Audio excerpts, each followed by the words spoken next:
não tinha mais ninguém. Ele, como Deus, já sabia que não ia ficar ninguém, porque Ele já conhecia o meu coração, Ele já conhecia o teu coração, Ele já sabia quem era pecador, quem não era pecador, quem estava de pecado naquele momento e quem não estava de pecado. Ele já sabia, mas Ele sabia que aquela palavra que foi dada pelo próprio Deus na boca dele era a palavra que viria para resolver o problema.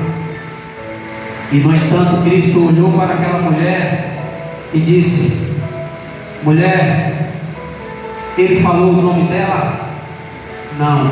Por que o texto bíblico não traz o nome dela? Não diz se é Susana, como alguns estudos, tem alguns estudiosos que dizem que o nome daquela mulher era Susana, outros já dizem que era Maria Madalena, a própria Maria Madalena que andava com Cristo depois. Mas a palavra, o que está escrito na palavra do Senhor nos diz que Ele falou assim: mulher, cadê os teus acusadores? E ela levantou a cabeça e olhou e não viu ninguém. Disse Ele: nenhum te condenou? Não havia mais ninguém. E ela disse: não, Senhor, nenhum me condenou. E o Cristo disse: nem eu te condeno, nem eu te condeno. Levante-se e vá e não peques mais. Aleluia, glória a Deus. E aquela mulher levantou e seguiu o seu caminho. Mas tenho certeza, quem sabe a palavra de alguns estudiosos, que seria a própria Maria Madalena, que andava com Cristo, em gesto de gratidão, porque não é todo dia que você recebe o perdão, aliás, é todos os dias que você recebe o perdão do Cristo, mas muitas vezes não é todo momento que nós podemos estar face a face com o nosso Senhor Jesus Cristo. Devemos buscá-lo a todo momento para andar com Ele, porque assim Jesus é a cura dos nossos problemas. Aleluias. E a palavra não traz o nome daquela mulher, porque não importa o nome daquela mulher. Quem sabe se tivesse dito que o nome daquela mulher seria Angélica, hoje todo mundo olhava para a Angélica e dizia: adúltera, adúltera, adúltera. Como muita gente olha para Pedro, o nome Pedro, e fala traidor. Aliás, Judas, traidor, olha para o nome Pedro e diz negador. Muitas vezes a gente tem o dom de olhar para o nome, de olhar para a pessoa e já julgar, e já condenar por algo que aconteceu, que serve de testemunho para os dias de hoje. E essa palavra, ela não dá o nome da mulher, porque o nome não importa, o problema não importa, o que importa é Jesus Cristo que estava na vida dela naquele momento, assim como Ele está na minha vida, assim como Ele está na sua vida nesse momento, nessa noite, e está resgatando você, e está perdoando os seus pecados nessa noite. Livre está de todos os seus pecados.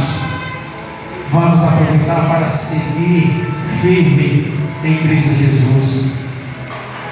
O livro de Atos, capítulo 2, no versículo 38, eu gostaria que um dos irmãos abrisse a Bíblia aí. Atos 2, 38.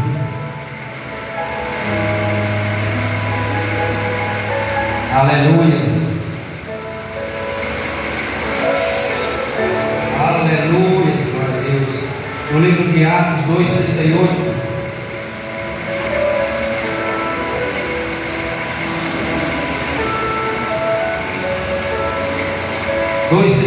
Quem pode ler? Quem gostaria de ler o livro de Atos 2:38?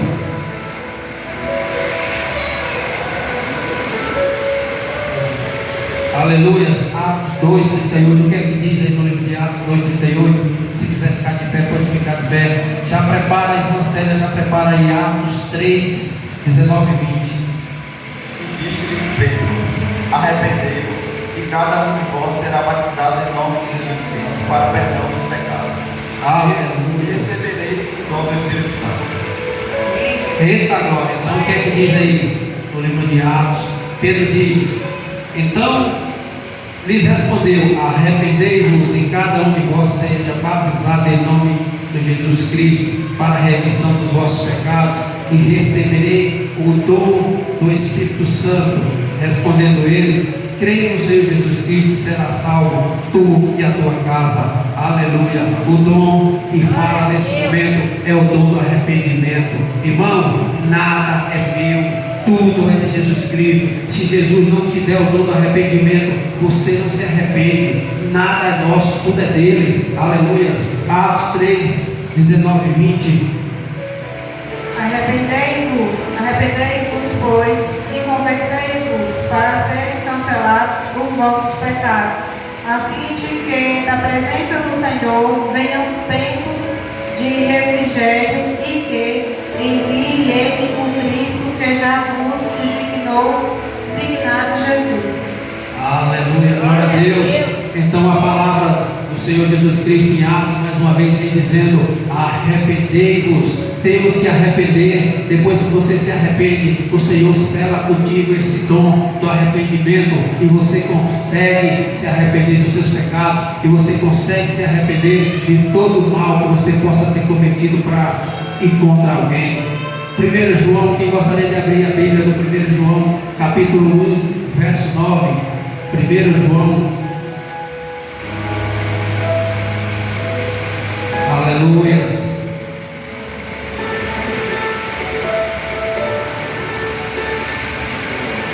Se confessarmos os nossos pecados, Ele é fiel e justo para nos perdoar os pecados e nos purificar de toda injustiça. Aleluias, glória a Deus. Meu irmão, em muitos casos, às vezes você não consegue confessar os seus pecados, mas a palavra do Senhor diz assim: que nenhum pecado ficou oculto, para que venha o arrependimento. A palavra do Senhor diz que os pecados têm que ser confessados, ele deve ser confessado, e só quem pode receber a sua confissão na terra é o anjo que representa a igreja, é o pastor da igreja. A nossa igreja, só quem pode receber a sua confissão é o pastor da igreja. Não adianta a irmã Nicinha se confessar comigo, eu não vou resolver o problema dela. Não adianta eu me confessar com o irmão Alex, não adianta eu me confessar com a irmã Gabi. Você tem que se confessar é com o anjo da igreja, é quem está preparado, é quem foi selado aqui na terra para fazer a união da terra com o céu. Não adianta, em todos os momentos. Às vezes a gente pode estar chateado, às vezes a gente pode estar triste com a igreja por muitos acontecimentos, mas é o único que tem o poder, é o único que foi separado para receber a sua confissão.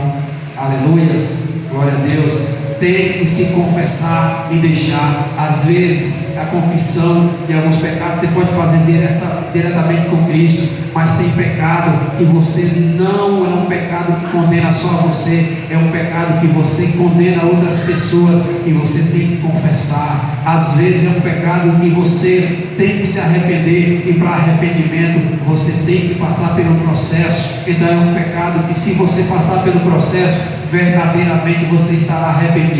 E muitas vezes não é arrependimento, é remorso. Muitas vezes a pessoa está passando por remorso por algo que fez, e o remorso, ele não te dá a salvação. Pelo contrário, o remorso, ele vai consumir os teus dias. O remorso, ele vai te levar para uma situação de depressão, para uma situação de tristeza profunda. O remorso, ele não te leva para o céu. Tem que ser arrependimento, é através do arrependimento, porque só com o arrependimento é que te leva à confissão, e depois de confessar, deixa esse pecado, em nome de Jesus, amém. A Bíblia ainda nos fala no livro de Lucas. Quem gostaria de abrir no livro de Lucas, capítulo 5 do livro de Lucas, capítulo 5 do livro de Lucas, a partir do verso 31 e 32, que gostaria de ler.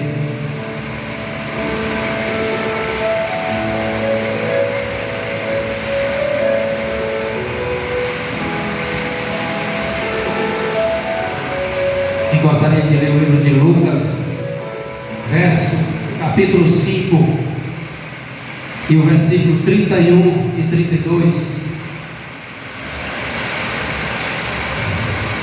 E Jesus, respondendo, disse-lhes: não necessitam de médicos, porque não somos mais os que estão enfermos. Não necessitam de médicos que não são, mas sim os que estão enfermos. Eu vim chamar o justo, mas sim os pecadores ao arrependimento. Aleluia, glória a Deus. Irmão, a palavra do Senhor nos diz, nesse versículo de Lucas, capítulo 5, quem necessita de remédio é o doente.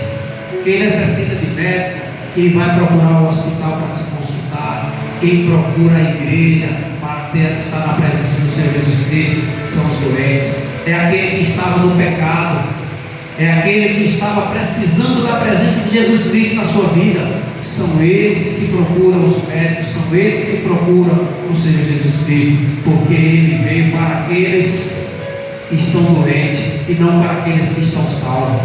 E a nossa cabeça, nosso pensamento, a todo momento, às vezes o inimigo, ele joga uma seta, ele lança uma seta, e a gente começa a pensar: eu não posso, eu não consigo, eu não vou conseguir, eu não vou prosseguir. Mas quando você procura Jesus Cristo, naquele mesmo momento, Jesus Cristo diz: ei, você consegue, ei, você foi escolhido, você é meu, não tem como mais você desistir, não tem como mais voltar atrás, você já faz parte do meu corpo, você já é sangue do meu sangue, você já é carne da minha carne, e eis que Satanás está derrotado, e eis que o Senhor Jesus Cristo já venceu essa batalha, e nós já somos e já fazemos parte do corpo de Cristo, e tenha certeza que o seu nome já está selado na glória eterna, em nome de Jesus. Aleluia.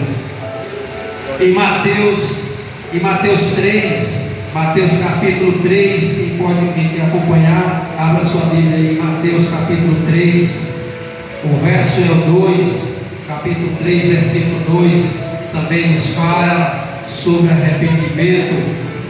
Mateus 3, versículo 2, nos diz: e dizendo, arrependei-vos, porque é chegado o reino dos céus, porque este é o anunciado pelo profeta Isaías, que diz: voz dos que clama no deserto, preparai o caminho do Senhor. Aleluias, glória a Deus. Mais uma vez, o próprio Mateus está nos dizendo aqui através de Isaías: arrependei-vos. Você que clama no deserto, muitas vezes nós temos passado por dificuldades, porque se não fosse assim, não estaríamos dando valor ao nosso Senhor Jesus Cristo, não estaria dando valor à presença de Jesus em nossa vida. Muitas vezes estamos passando no deserto, estamos passando uma prova, e aquela prova é para nos fortalecer. É através da prova, eu digo para vocês: não existe bom aluno que fez uma prova medíocre, uma prova simples e uma prova fácil. Para ser um bom aluno, tem que fazer prova difícil e tirar nota boa em prova difícil. Quando você superar essa prova que você está passando na sua vida, quando você vencer essa prova que você está passando na sua vida, eis que o Senhor Jesus Cristo vai dizer: esse foi testado, esse foi aprovado, e esse faz parte do meu corpo, e esse é assim como mim, assim como eu. Esse tem o dom de curar, esse tem o dom de libertar, esse tem o dom de sarar, porque Jesus te deu todos os dons, todo o poder já é dado em nome de Senhor Jesus Cristo. Glória a Deus. Aleluias. No livro de Salmos, Salmo de número 38, o livro de Salmos,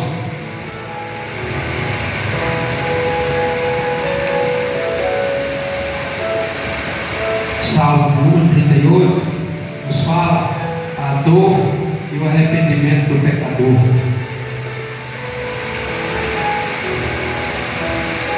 Diz assim: ó Senhor, não me repreendas na tua ira, nem me castigue no teu furor, porque as tuas flechas se cravaram em mim, e a tua mão sobre mim desceu. Não há coisa sã na minha carne, por causa da tua cólera, nem há paz em meus ossos, por causa do meu pecado. Pois já as minhas iniquidades ultrapassaram a minha cabeça. Como carga pesada, não demais para as minhas forças. As minhas chagas cheiram mal e estão corruptas por causa da minha loucura. estou encurvado, estou muito abatido, ando lamentando todo o dia, porque os meus lombos estão cheios de odor, e mal há coisa sã na minha carne. Estou fraco e muito quebrantado, tenho rugido por causa da desobediência do meu coração. Senhor, diante de ti está todo o meu desejo, e o meu gemido não te é oculto. Aleluias, glória a Deus. E esse salmo, o salmo do arrependimento, ele fala e ele traz a vida de alguém, a vida de um irmão, quem sabe, alguém que nós conhecemos, que paga o preço do pecado, aquela pessoa que paga o preço do pecado na sua carne, aquela pessoa que paga o preço do pecado na sua saúde, aquela pessoa que vive com câncer, aquela pessoa que vive, como fala, que a ira do Senhor desceu sobre aquela pessoa, sobre aquele pecado. A banda Leão de Judá tem um louvor que diz: Deus é bom todo o tempo, e o tempo todo Deus é bom. É verdade que Deus é bom todo o tempo, e o tempo todo Deus é bom, mas Deus também é justiça, e Deus vai cobrar aquele que vive conforme a lei de Deus. Esse vai ser e vai receber uma bonança, mas aquele que vive no pecado, aquele que vive e não respeita e não obedece à lei de Deus, será cobrado, porque ele vai descer como juiz, um juiz justo e reto. E nesse salmo de número 38 nos fala da vida de alguém que, quem sabe, vivia no pecado e que estava sofrendo a condenação, e estava pagando na sua carne, estava pagando nas suas chagas. Quem sabe esse não era um daqueles leprosos que viviam no pecado. Meu irmão, muitas vezes a gente ouve essa palavra de que Deus, Ele, aqueles que vivem no pecado, pagam, e a gente não acredita. Mas se você for tomar como base nos dias de hoje, aquele que vive no alcoolismo tem dinheiro para pagar suas contas, vive passando miséria e necessidade. Irmãos, aqueles que têm gula, que são gulosos, que comem de tudo, que não respeitam alimentos gordurosos, que não respeita e que come muito açúcar, mesmo sabendo que os problemas que o açúcar traz, e tem um diabetes, e no final da sua vida aquele diabetes vai consumir a sua carne. Irmão, ele está pagando o preço do pecado, porque a gula é o pecado. Irmão, aqueles que vivem jogados nas ruas por escolha própria de ter abandonado a sua família, aqueles que abandonaram a família e não conseguiram mais, entraram na vida das drogas, entraram na vida da bebedeira e hoje vivem abandonado, eles estão pagando o preço de abandonar o casamento. Arrependimento é para quem está vivo, o arrependimento é para todos, e a palavra diz que Deus não vai tomar ninguém por inocente. A palavra do Senhor, ela tem que ser pregada, ela tem que ser ouvida por toda a alma vivente até que o Senhor Jesus Cristo volte.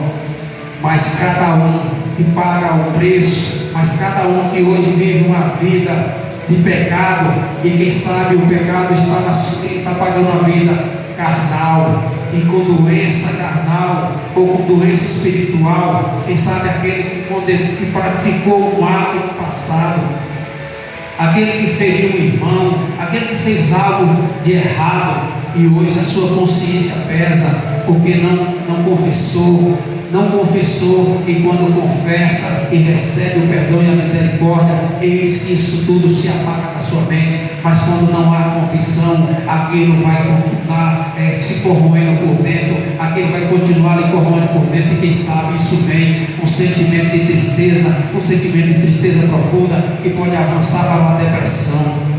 A ausência da confissão para que Deus corrija, para que Deus liberte. Aleluias. Glória a Deus. Irmãos, o livro de Ezequiel, no capítulo 18 e no verso 38 diz: pois não me agrada a morte de ninguém, Palavra do soberano, o Senhor: arrependa-se e vivam.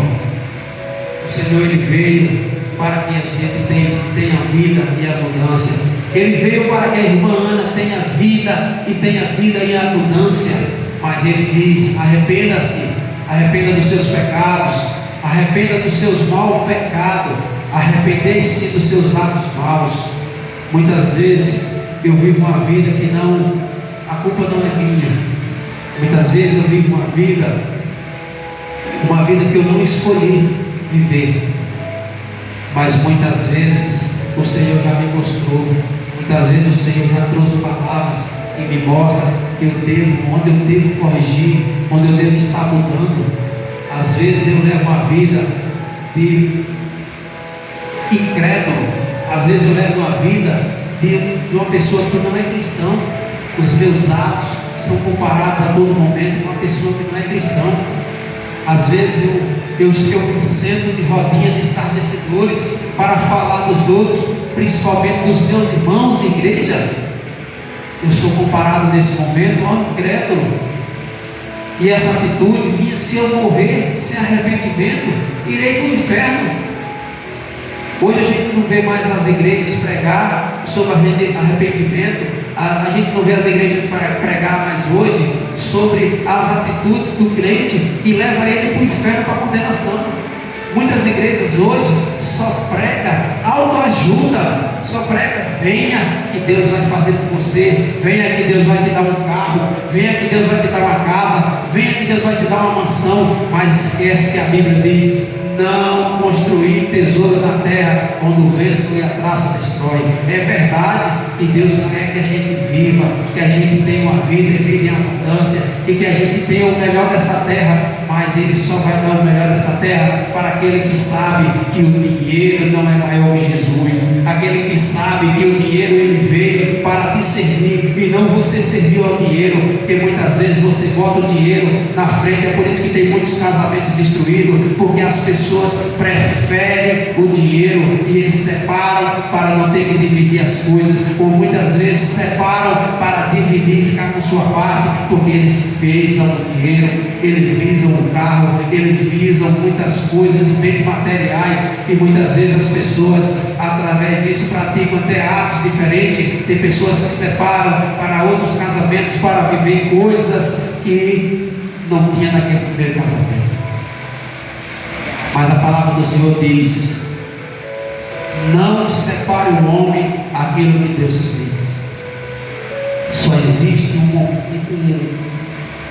um ato que dá o direito de separação, que é o adultério. Se foi adulterado, se adulterou, e muitas vezes outras situações que, com um acordo, com a permissão de Deus, possa sim acontecer. Mas isso não quer dizer que, se você já separou e que vive um outro casamento, você está condenado. Porque a palavra do Senhor nos diz que o próprio Cristo veio e disse: foi pego em adultério? Foi, está salvo. Não está condenado. Se Ele salvou, se Ele livrou da condenação de morte aquela mulher que adulterou, imagine o esposo dela que talvez não adulterou, também está salvo daquele pecado. Hoje eu quero dizer para você nessa noite, que a lei de Jesus, a lei de Deus, Ele veio para dizer: ame ao teu próximo sobre todas as coisas, não julgue para não ser julgado, não condene para não ser condenado, porque só há um juiz, só há um consumador, que é o próprio Jesus Cristo, que subiu como teu advogado, te defendendo, levou os teus pecados, mas vai descer como teu juiz. E quando Ele descer, Ele vem para condenar aquele que deve ser condenado, aquele que merece a condenação, e para salvar aquele que merece ser salvo. Quando Ele morreu, Ele desceu à sepultura, Ele desceu ao inferno, e Ele venceu o diabo, Ele resgatou os mortos que o diabo tinha como dele lá no inferno, e levou para o céu. Hoje eles estão aguardando o dia do julgamento para ser salvo. Aqueles que morreram em Cristo estão salvos. Aquele que morreu sem Cristo e não teve direito ao arrependimento estão condenados. Mas o Cristo, Ele ressuscitou, Ele ressurgiu e Ele está lá à direita do Pai. E tudo aquilo que a gente faz está sendo anotado no nosso livro. O livro da vida, o livro das obras, são as obras que você pratica. Quantos irmãos você tem levado uma palavra? Quantos irmãos você tem visitado que está precisando da palavra? Quantos irmãos estão convertidos, estão na igreja e que você que converteu, você que buscou? Muitas vezes a gente falha dentro da nossa própria casa, muitas vezes a gente falha dentro da nossa própria família, mas não devemos falhar por falta.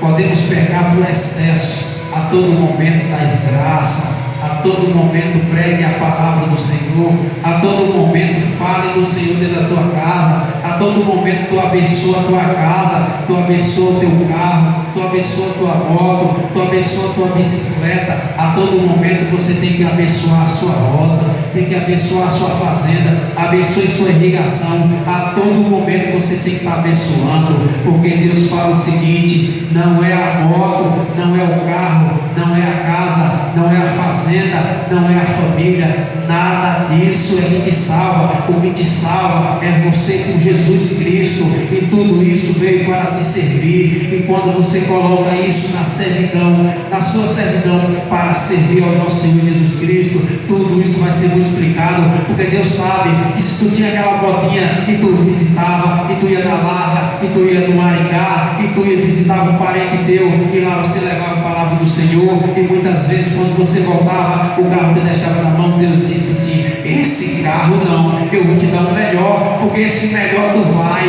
e tu vai poder visitar muito mais, e tu vai poder levar a palavra àquele que não ouviu ainda, e ele te dá um carro melhor. E muitas vezes ele diz: se você tem uma roça, mas aquela roça tu não pode fazer um culto, não tem como tu levar as pessoas para cultuar, ele diz: eu vou te dar uma roça melhor, com uma casa melhor, onde tu possa trazer teus parentes, porque lá dentro da casa dele é terra de macumbaria, porque lá na casa dele é lugar onde o inimigo tem poder. Vou tirar ele de lá e vou trazer para a tua roça, porque na tua roça, na tua fazenda, é onde tu pode pregar a palavra, é onde tu vai plantar semente no coração dele, e quem sabe ele te dá aquela roça, e muitas vezes ele vê que você tem necessidade de algo mais, mas tudo que Deus te dá é para a honra e glória do Senhor Jesus Cristo.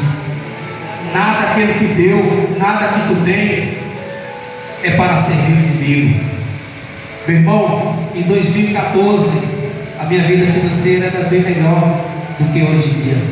Em 2014 eu tinha carro, eu tinha um terreno lá perto do Sanharol, eu tinha uma terra aqui na divisão, tinha moto, tinha 2 empregos. A minha filha na época dizia assim: meu pai tem tão desemprego. A alegria dela dizia: meu pai tem 2 empregos. E muitas vezes eu procurava, eu dizia: meu Deus do céu, não estou aguentando mais não, estou trabalhando demais, o ano que vem eu não quero trabalhar desse tanto não. Mas eu esqueci de dizer assim: Senhor, o ano que vem, se for da tua vontade, me faz trabalhar menos e ganhar mais. Eu só dizia: Senhor, eu não quero trabalhar esse tanto. E eis que em 2014, 2015, quando foi em 2016, do nada, o governo do estado fechou a empresa EBDA, onde eu era concursado, e recebia 2 salários, muito mais 2 salários, que tinha carga, eu fazia diárias, e as diárias eram altíssimas de valor. Nem minha esposa sabia o valor das diárias, porque escondia muitas vezes, não dizimava, gastava tudo na cachaça, na bebedeira. E eu tinha carro, e tinha moto, e pensava: não, do nada fechou aquela empresa. E eu fiquei pensando: será que foi o meu pedido? E no outro ano perdi a política, e a política me dava regalias de receber um salário melhor, e de repente eu me vi recebendo R$700, que recebia 2.000, 2.000 e pouco, 3.000, 4.000, caiu para R$700. O que se faria em uma casa com R$ 700, quem vinha no costume supérfluo de gastar, e gastava em torno de 3 mil e poucos reais. E naquele momento eu comecei a perceber que aquele concurso, quando eu fui fazer aquele concurso para entrar na IBDA, eu fiz um concurso e eu entreguei a Deus. Eu falei: meu Deus, eu estou fazendo aqui, mas só por tu mesmo. E eu quero que tu me dê esse concurso, porque eu quero dizimar um valor de R$ 100 na tua casa. E o concurso na época era R$ 1.200 o concurso, o salário mínimo era em torno de 400 e alguma coisa. Então era 2 salários, 2,3 salários, que é o salário de um técnico agrícola do estado. E eu fiz aquela prova e passei. Foi um dos melhores. E aí quando eu fui fazer, eu passei na prova, mas não chamava de jeito nenhum. E aí eu sem conseguir sustentar minha família, perdi a política e fui embora para Brasília. E cheguei lá em Brasília, fiz uma entrevista de emprego, cheguei na segunda, na quarta-feira fiz uma entrevista de emprego e ia começar a trabalhar na sexta-feira já. E na sexta-feira eu liguei para o meu irmão, eu digo: a gente vai que hora lá na empresa? Na quinta-feira eu liguei, ele disse: sexta-feira a gente vai, ele pediu para você entrar à tarde, era à noite. Eu ia trabalhar como vigilante e uma quadra de futsal society, esse gramado sintético, era numa escola. Eu ia ficar tomando conta, já ia começar na sexta-feira. Mas quando foi na quinta-feira eu recebi uma notícia, já tinha 3 meses que eu tinha feito um concurso da IBDA e não tinha ninguém chamava, já estava desistindo. Quando pensar que não, recebi essa mensagem: segunda-feira você tem que estar em Salvador para assinar o seu contrato. Aí eu entendi, quando eu olhei, era da IBDA. Eu liguei para Glória, aí peguei um avião, viajei de Brasília direto para Salvador. Eu não sei como foi, mas fui. E na subida já parece que só foi a ala, o corpo tinha ficado. Aquele vento que eu não consigo rodar numa roda gigante que me dá aquela. Então, toda hora que vai descendo, eu acho que o corpo vai ficando lá, ainda bem que roda e pega a alma de novo, né? Senão. E eu sei que consegui chegar lá e assinei o contrato. E para a honra e glória do Senhor Jesus Cristo, comecei a receber aquele salário. Mas era tanto dinheiro que eu nem sabia o que fazer. E a gente tinha cartão na sexta. E chegava na sexta e passava o cartão, não sei o que comprar. E aí comprava coisa para a família toda, aí comprava tanto. E eu sei que foram anos de peso, mas na presença do Senhor. Mas quando pensar que não, eu comecei a beber. Comecei, não andava mais na igreja, não queria mais saber, já murmurava, já condenava, já falava mal do pastor, dos irmãos. Já tinha inimigo dentro da igreja, já falava mal dos irmãos. E ali, quando pensar que não, comecei a cair. Comecei a minha ruína. Um carro que tinha chegado lá de Brasília, zero, com ar-condicionado, rodando, trava e tudo. Daqui a pouco parava de funcionar o ar. Daqui a pouco não passava mais marcha e o carro começou a definhar. E eu, bebendo, bati o carro várias vezes e comecei a destruir aquilo. O casamento já estava do meio por vendas. Quem já jogou gude sabe o que é do meio por vendas. É já no finalzinho da partida. E aquelas dificuldades que a gente estava passando tudo, e a cachaça agravando cada vez mais. Eu sei que eu não consegui, tive que vender o carro, não consegui mais manter o carro, não pagava mais caro, não conseguia mais botar gasolina, as peças do carro não botava mais. Vendi o carro e comprei uma moto. A mesma coisa. Aí veio aquela tristeza, aquele sentimento de angústia. Comecei a entrar em uma depressão, eu não sabia que era depressão. Comecei a analisar, eu tinha carro, hoje não tenho mais, só tenho essa moto. Daqui a pouco as dívidas começaram a chegar, eu vendi a moto e comprei uma moto mais barata. E a pessoa ficava olhando para mim e dizia: troca essa moto nessa outra, vamos trocar a moto. Eu acabei trocando a moto, pegava o restante do dinheiro e gastava. E daqui a pouco, eis que eu estava de bicicleta sem emprego. Mas eu só estava de bicicleta porque a bicicleta estava lá na garagem. Eu não sabia que aquela bicicleta estava lá. Quando pensar que não, um dia eu bebendo, eu já estava com 20 dias bebendo direto. E eu cheguei, abri e vi que ela já estava separado. Nesse tempo ele já tinha saído de casa, tinha alugado um apartamento e aquela tribulação toda. E eu vi aquela bicicleta.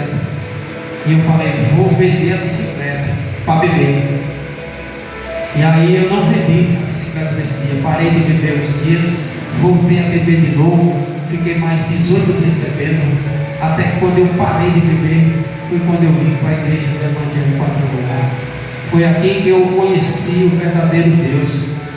E eu aceitei Jesus no ano de 2020, quando eu estava, no ano de 2000, quando eu estava lá em São Paulo. Eu fui com meu irmão que era evangélico, hoje está desviado dos caminhos do Senhor, mas eu aceitei a Jesus na igreja Deus é Amor. Eu não sabia que eu estava aceitando Jesus. Naquele momento o pastor estava aqui, no meio da conversação. Quem aceita Jesus, levanta a mão. Irmãos, levanta a mão, vocês. Quem aceita Jesus, levanta a mão. Aí todo mundo levantou a mão e eu também levantei a mão. E ele disse, opa, um visitante que aceitou Jesus, venha cá para frente. E eu disse, não, eu não quero ser crente não. Não, eu quero é o mundo, eu quero é curtir o mundo. Estou muito novo para ser crente. No ano 2000. E eu só vim firmar em Jesus no ano de 2008. Recebi em 2004, em 4 anos de namoro, e eu quase tirando ela da igreja, e ela tentando me levar para a igreja, e eu vou, não, você tem que sair, eu não vou para a igreja não. Até que enfim, comecei a ir para a igreja, e aí me firmei na igreja Assembleia de Deus. Mas não foi uma conversão, não foi um convertimento verdadeiro, foi um convencimento pela situação que eu vivia, pela necessidade que eu vivia. Eu me converti pela necessidade, por isso que a palavra do Senhor diz, não é por tristeza, não é por dor e nem por necessidade, tem que ser por amor. E naquele momento, quem sabe, era por tristeza, era por dor ou por necessidade que eu me converti. E fiquei 4 anos na Assembleia de Deus, e aí comecei a me desviar, e não conseguia mais me firmar, sempre estava indo e voltando, até que eu passei por todas essas tribulações que eu contei para vocês. Mas quando foi no dia 22 de dezembro de 2022, eu entrei aqui bêbado. Eu não sei qual foi o lado, eu acho que foi aquele lado ali, que eu fiquei sentado de joelho e ali dormi bêbado. No dia 23 eu com vergonha não vim, mas no dia 24 eu vim e aceitei Jesus, e eu ficava sentado ali até que eu vim para a frente. E quando eu vim para a frente, eu recebi o renovo do batismo do Espírito Santo e do dom de línguas, e tinha tempo que eu não falava mais no dom de língua, e daquele dia para cá as tribulações vêm, mas a gente derruba, as tribulações vêm, mas a gente pisa ela, porque o Senhor Jesus Cristo Ele é maior. E às vezes você pensa que está forte, você está fraco, mas tem que buscar para fortalecer. E não pense que é porque hoje você está caído, não pense que é porque hoje às vezes está passando alguma dificuldade, e Jesus Cristo não está aí do teu lado. Ele está do teu lado, Ele está pegando na tua mão, e você vai vencer. A honra e glória do Senhor Jesus Cristo. Você já venceu no poder do nosso Senhor Jesus Cristo, e tenha certeza que amanhã você vai contar um testemunho de vitória. Amanhã você vai dizer para Deus, você vai mostrar para Deus que o investimento que Ele fez em você não foi em vão. Segue firme, meu irmão. Segue firme, minha irmã. Segue firme. Segue firme. Onde você passar, segue firme. Tem uma palavra de bênção. Se alguém chegar para falar com você, para murmurar, diga, fala com Cristo. O que eu posso ajudar essa pessoa? De que maneira eu posso ajudar essa pessoa que você está me trazendo? Você já pensou como é que você pode ajudar essa pessoa? Se você está me passando na preocupação de ajudar essa pessoa, eu quero ouvir. Mas se for só fofoca, faça de mim, Satanás. Não fala na boca dela, repreende em nome de Jesus. A nossa igreja tem passado por muitas tribulações atualmente. E aí eu me pergunto, aonde eu errei? O que eu deveria ter feito diferente para ter mudado a história? Para estar diferente. Muitas vezes a gente recebe, e quando é hora de doar, quando é hora de ajudar, a gente acaba esquecendo. A gente acaba esquecendo que nós somos um corpo. A gente acaba esquecendo que a irmã Nicinha é de carne e osso, mas é de espírito. E o espírito ele se alimenta aqui. A gente acaba esquecendo que a carne é fraca, que a carne vai passar por dificuldades, mas ela faz parte do meu corpo. Eu faço parte do corpo dela. E quando o dedo está sentindo uma dor, o que é que você faz? Quando você queima um dedo para comer, você tenta segurar os outros 2 dedos para deixar aquele dedo livre. Então, quando uma mão está doente, você tem que pegar com a outra. Então, é assim o nosso corpo. Se um dos nossos irmãos está tendo dificuldade, a gente tem que dizer: calma, vem para cá. Você não precisa mais carregar esse peso só. Eu estou aqui para te ajudar. Eu estou aqui para te ajudar. Irmãos, se eu não me comovo com a dor do meu irmão, Cristo não vai se comover com a minha dor. Se eu não consigo ajudar o meu irmão, eu não vou conseguir a ajuda de Cristo, ainda que eu mereça. Mas eu tenho que mostrar para Ele que eu mereço. E eu só mereço quando eu ajudo ao meu próximo. Arrependimento, arrependei-vos, arrependei, eu me arrependo. Peço perdão a Deus por todas as minhas falhas. A igreja pede perdão a Deus por todas as suas falhas. E nessa noite estamos mais uma vez firmando a aliança com o nosso Senhor Jesus Cristo. Nessa noite o poder de Satanás está quebrado. Se até antes de chegar aqui ele tinha algum poder sobre sua vida, está aniquilado no poder de Jesus, está derrotado no poder de Jesus Cristo. Ele está derrotado, está amarrado, está debaixo dos nossos pés, porque Jesus Cristo já te deu a força nessa noite, já te deu o dom do arrependimento. E se há algo para confessar, confesse com Ele, em nome de Jesus. Aleluias, glória a Deus. Quero agradecer essa rica oportunidade, em nome de Jesus Cristo. Quero convidar a igreja a vir aqui à frente para a gente orar. Vamos orar por todos.